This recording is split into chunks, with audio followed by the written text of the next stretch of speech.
ವೇದಾಂತದ ಬ್ರಹ್ಮಸೂತ್ರದಲ್ಲಿ ಹೀಗೆನ್ನಲಾಗಿದೆ, ಏಕಂ ಬ್ರಹ್ಮ ದ್ವಿತೀಯ ನಾಸ್ತೆ ಸಹೇನ ನಾಸ್ತೆ ಕಿಂಚನ್. ದೇವರು ಒಬ್ಬನೇ, ಇನ್ನೊಬ್ಬನಿಲ್ಲ, ಲವಲೇಶವೂ ಇಲ್ಲ. ದೇವರು ಅವತಾರವೆತ್ತುತ್ತಾನೆಯೇ, ಬ್ರಹ್ಮಾಂಡದಲ್ಲಿರುವ ಎಲ್ಲವನ್ನೂ ಅವನೇ ಸೃಷ್ಟಿಸಿದ್ದಾನೆ. ಅವನಿಗೆ ಯಾವುದೇ ವಸ್ತುವಿನ ಅಗತ್ಯವಿಲ್ಲದಿರುವಾಗ ಅವನಿಗೆ ಮಾನವನ ರೂಪದಲ್ಲಿ ಜನಿಸುವ ಅಗತ್ಯವಾದರೂ ಏನಿದೆ?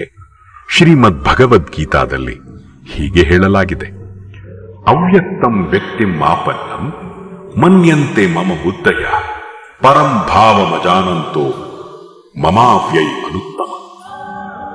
ಬುದ್ಧಿಹೀನ ಪುರುಷರು ನನ್ನ ಅನಂತ ಅವಿನಾಶಿ ಪರಮ ಭಾವವನ್ನು ಅರಿಯದೆ ಮನಸ್ಸು ಇಂದ್ರಿಯಗಳಿಗಿಂತ ಭಿನ್ನವಾಗಿ ನನ್ನಂತಹ ಸಚ್ಚಿದಾನಂದ ಪರಮಾತ್ಮನನ್ನು ಮನುಷ್ಯರಂತೆ ಜನಿಸಿ ವ್ಯಕ್ತಿ ಗುಣ ಸ್ವಭಾವ ಹೊಂದಿರುವನೆಂದು ಭಾವಿಸುತ್ತಾರೆ ಎಂದು ಹೇಳಲಾಗಿದೆ.